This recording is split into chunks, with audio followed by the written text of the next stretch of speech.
The views and opinions expressed on any program are those of the producers and/or the persons appearing on the program, and do not necessarily reflect the views and opinions of FRC Media, Bristol Community College, or the City of Fall River.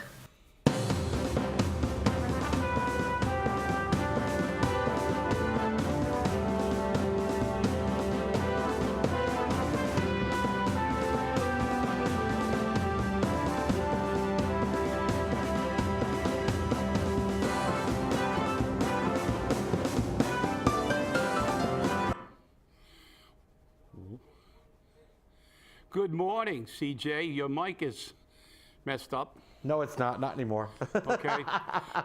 Good morning, Chip. Good morning. Welcome to Spindle City Straight Talk. I'm Chip. And I'm CJ. And we have a new introduction, I see. Very nice. Well, we worked on it a little bit. Space age. Yeah, it kind of gives us the, right exactly where we are. Plus, our commentary section now is happening in our new lift into the new world, for the lack of a better expression.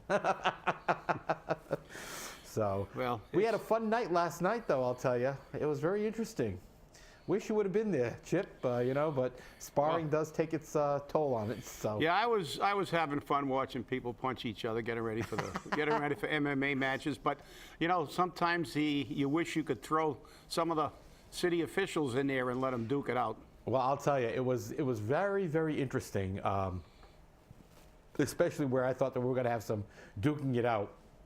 And a friend of ours, part of the Unholy Trinity, Mr. Dan Robelard, really got into a tizzy before the city council meeting.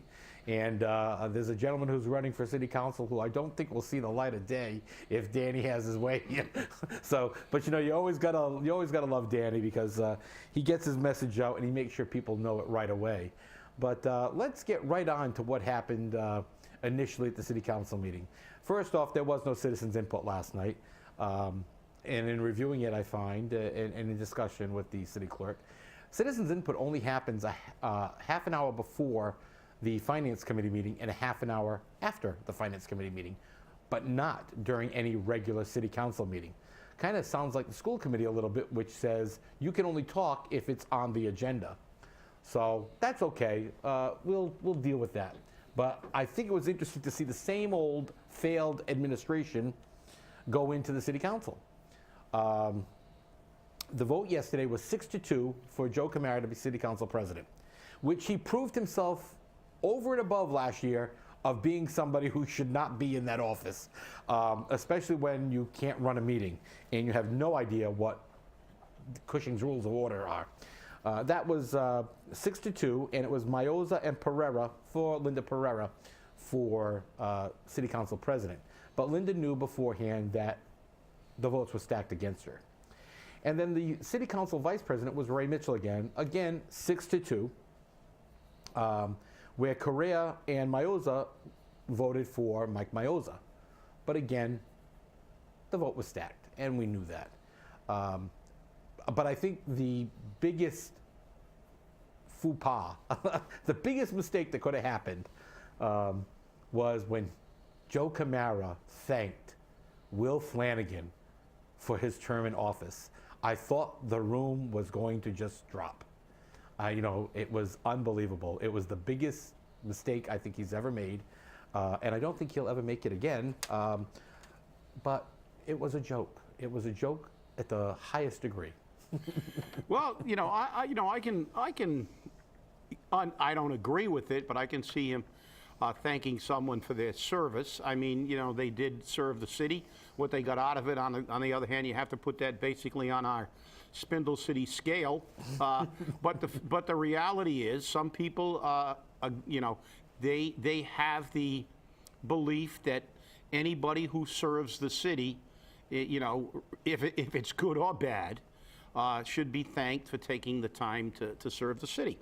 I agree partially with that. I think that people should be commended for taking the time out of their schedule to do this. And but then again, if they do a horrible job and they basically pillage the city while they're in there and create and wreak havoc, I'm not sure I would make this into a big deal and say, thank you for your service. I mean, especially full-time positions like mayor and things. They're fully paid. They have benefits. And, city councilors, on the other hand, it's kind of a part-time job, even though they do get paid.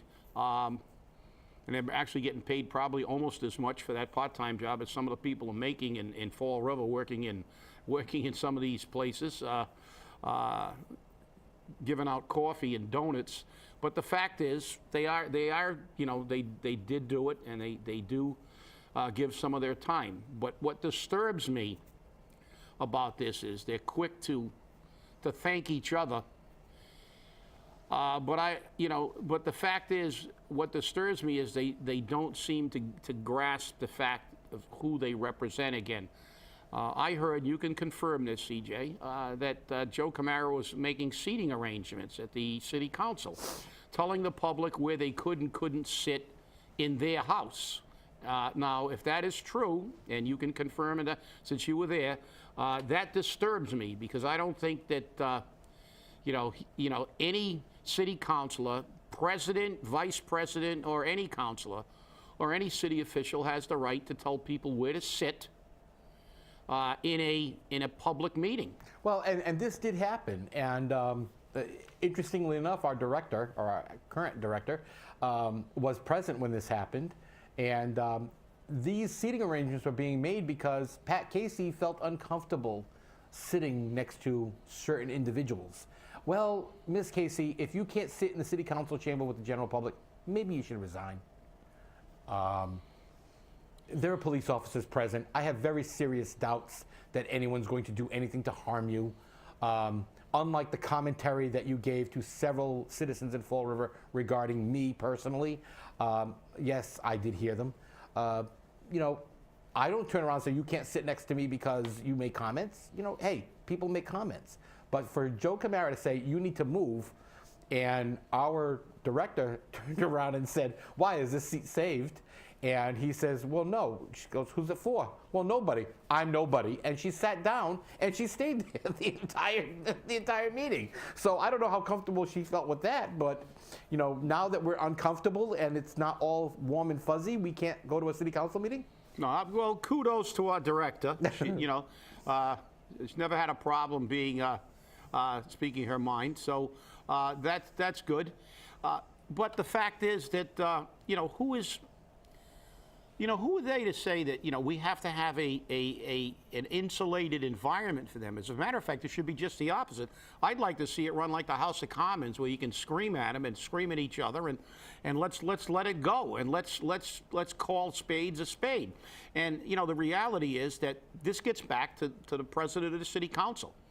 Rather than be the president and maintain order and decorum in the meeting, he decides to move people around like he's playing Chinese checkers. Well, again, that's not doing your job, Mr. President. If she's uncomfortable and people are saying things that are disturbing her thought process, if she has any, rather than reading from anything that any sitting mayor sends to her, it's up to her to say, Mr. Chairman, these people are speaking loud enough for me to hear. Would you please maintain order in the chamber? And that's the way it's supposed to be done. But, we pay for that building.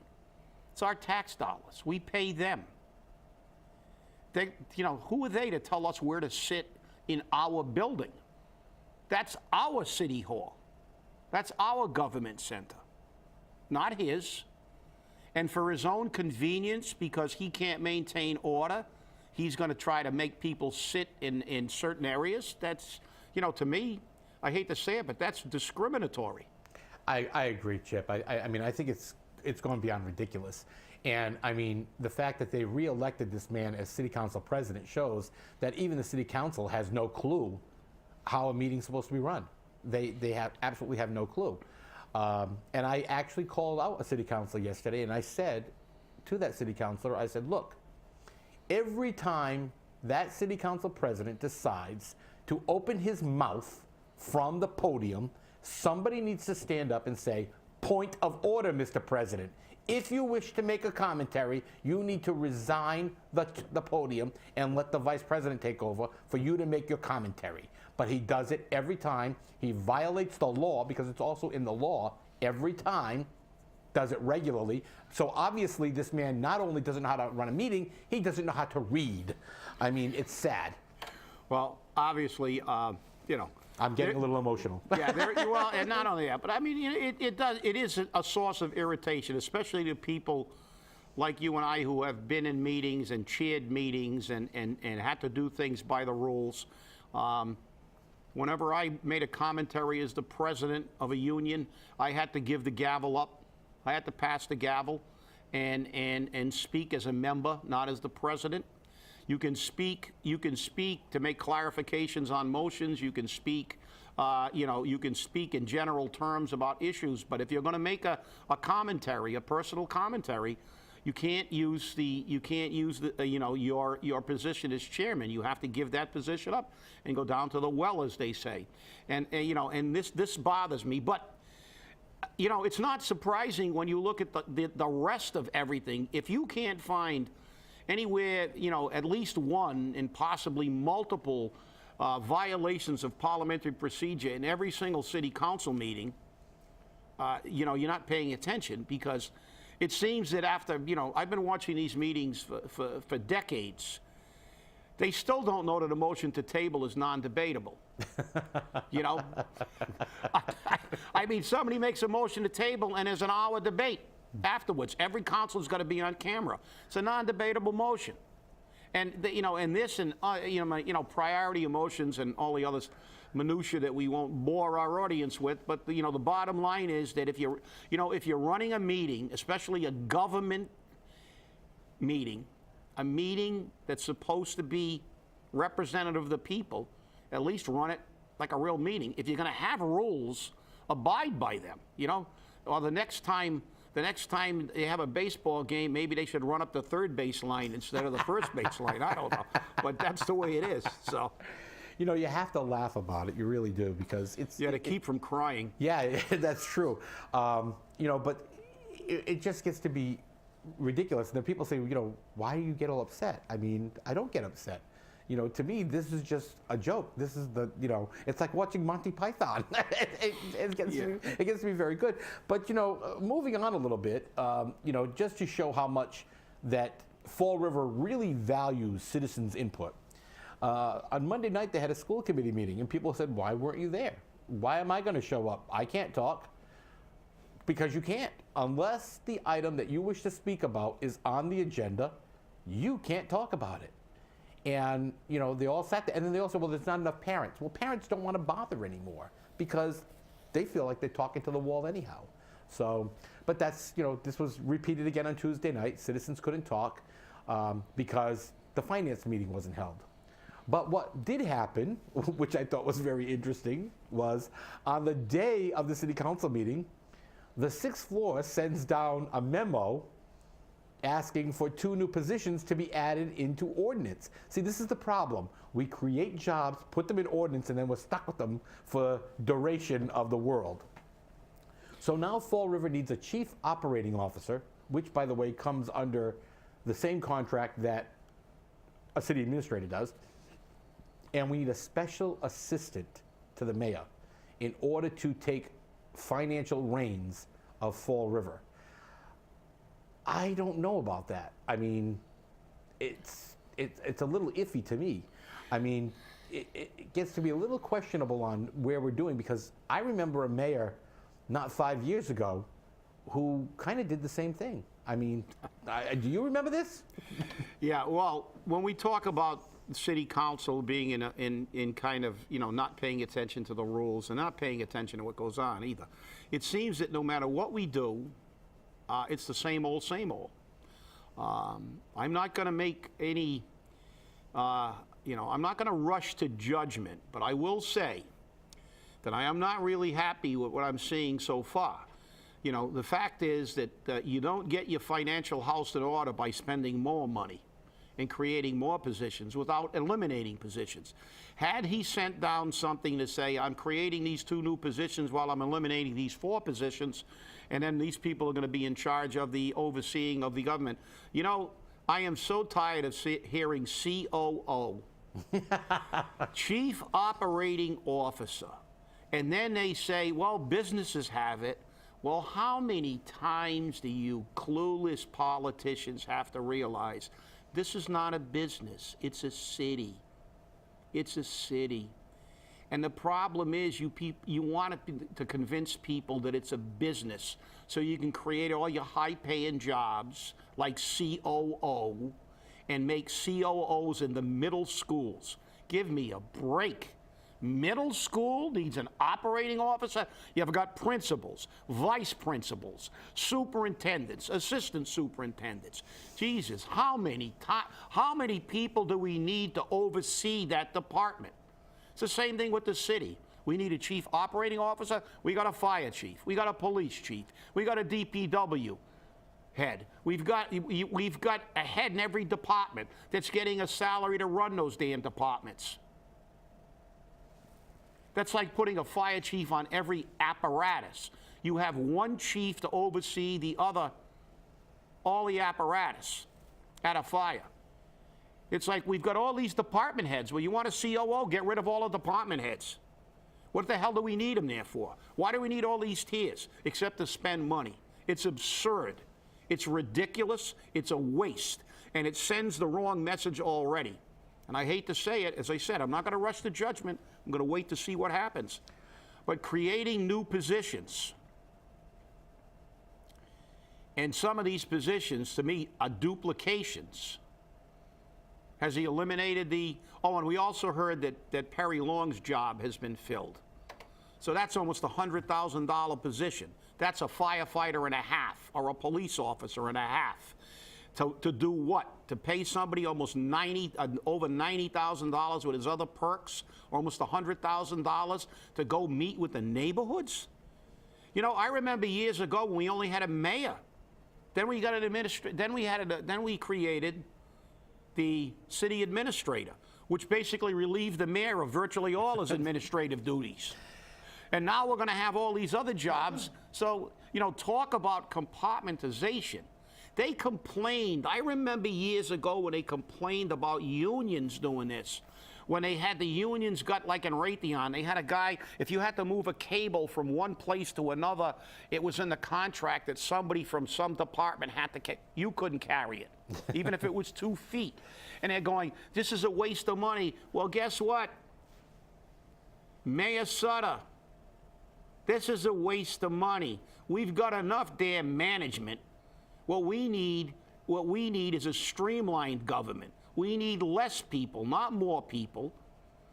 You know, we're not going to fix our problems in this city by creating more jobs. We are not an employment agency. This is a city. You know, the function of a city is to provide services. And we don't need a ton of people to provide those services. We got Kenny Pacheco running community maintenance, Department of Community Maintenance. We've got Chief Averis running a fire department. We got Chief Racine running a police department. They're all getting a salary. Let them do their job. How many people do we need to oversee the overseers? This is ridiculous. It's more political patronage, and it's wrong. It's funny though, because you know we see this over and over again, and let's look at DCM. Okay, DCM has Kenny Pacheco, who I mean is overworked. There's no question about it for the amount of work he does, and he does a lot of extra work on committees and everything else. But he's got multiple assistants. Doing what? Yeah, they just created 2 new management positions a year or 2 ago in the DCM. Right. So he's got 2 new supervisors. So he's got double the amount of supervisors he had before. So as I said, how many supervisors do we need? We have all chiefs and no Indians. Yeah, and the thing is though that so much so that now, according to Ken Pacheco last night, the Fall River Housing Authority has contracted DCM to pick up recycling.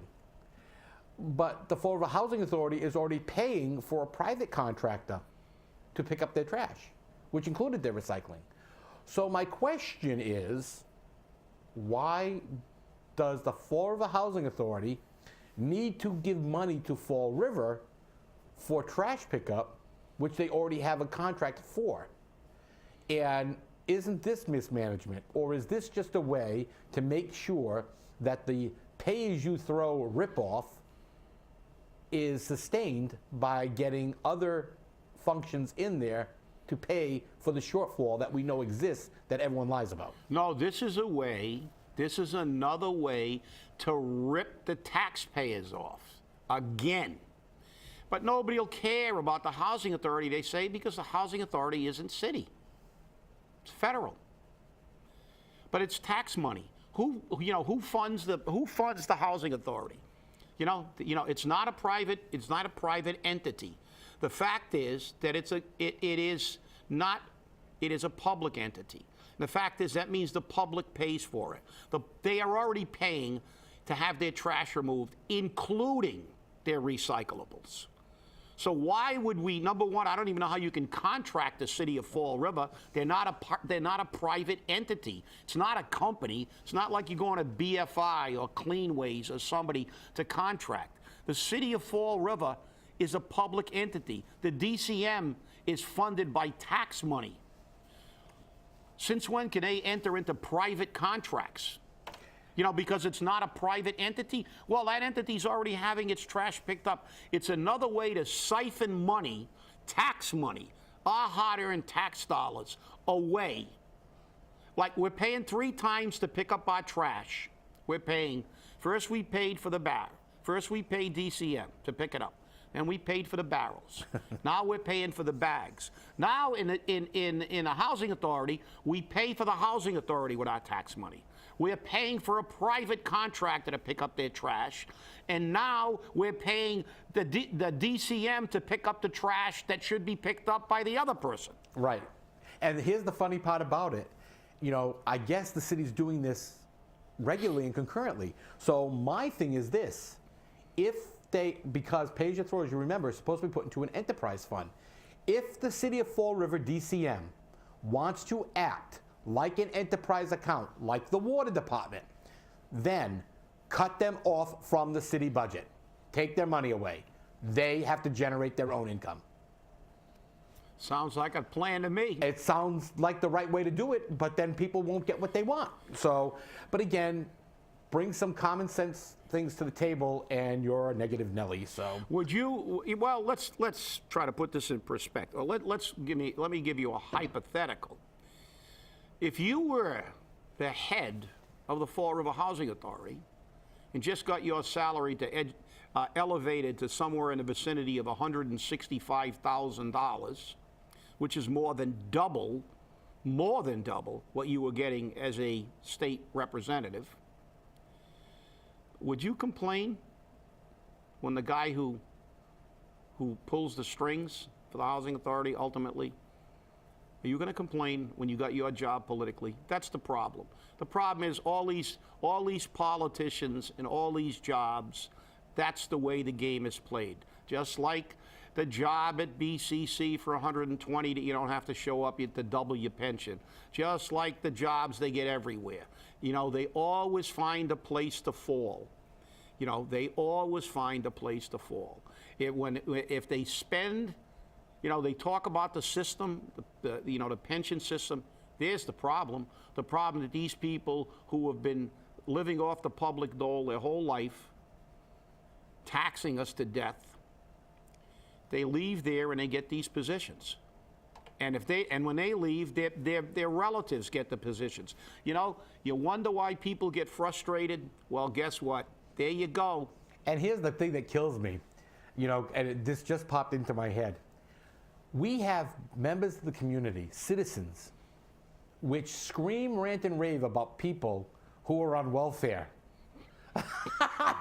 They obviously don't know what the political world is, because all the political world is public welfare under the guise of a job. I don't know if you're right. And the thing is, it's like, it's funny because, you remember the old, was it the Golden Toilet Award they used to give out for the worst federal mismanagement, when they were paying like $800 for a $20 toilet seat or something like that. Yeah. When that's what the federal government does to to an obscene level that that was one of the problems. I remember a debate many years ago in a course I took at college about people having a perception. They can perceive that somebody, living in a welfare house gets a block of cheese that costs about $1, for them to get it the way they procure it. But they steal literally millions of dollars. Politicians misappropriate and steal millions of dollars. And nobody says anything. You're right, it is welfare. Just like many years ago, there was not many years ago, it wasn't that many years ago, but it was a few years ago. There was a senator in Washington who voted for the pharmaceutical bills, and there was a very controversial bill, and he carried that bill through, and then he got voted out of office ultimately.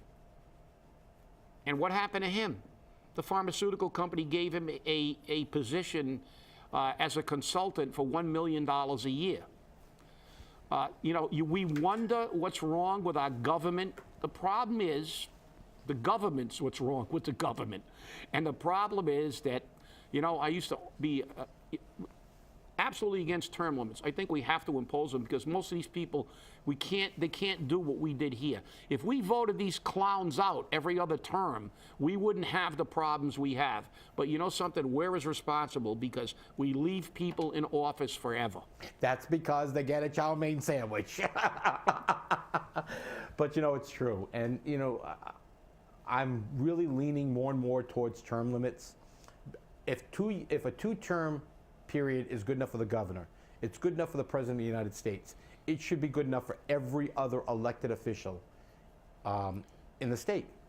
And they scream, rant, and rave, well, we can't gain power and we don't get any position on committees nationally.